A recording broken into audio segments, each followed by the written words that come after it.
இந்த தொயகீரை வச்சு எங்கள் காலத்து முறையில் கடையை போகிறோம். வாங்க எப்படின்னு பார்க்கலாம். மறக்காமல் அப்படி ஒரு லைக் போட்டுருங்கப்பா. தண்ணி ஊற்றிக்கலாம்.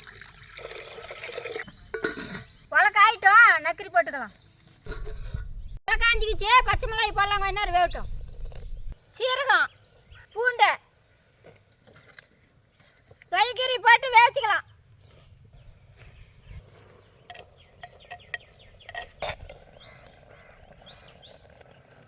நக்கரி வெந்துக்குச்சு, போய் கடைஞ்சிக்கலாம். கல் உப்பு, நசுக்குன்னா சின்ன வெங்காயம், நல்ல எண்ணெய்,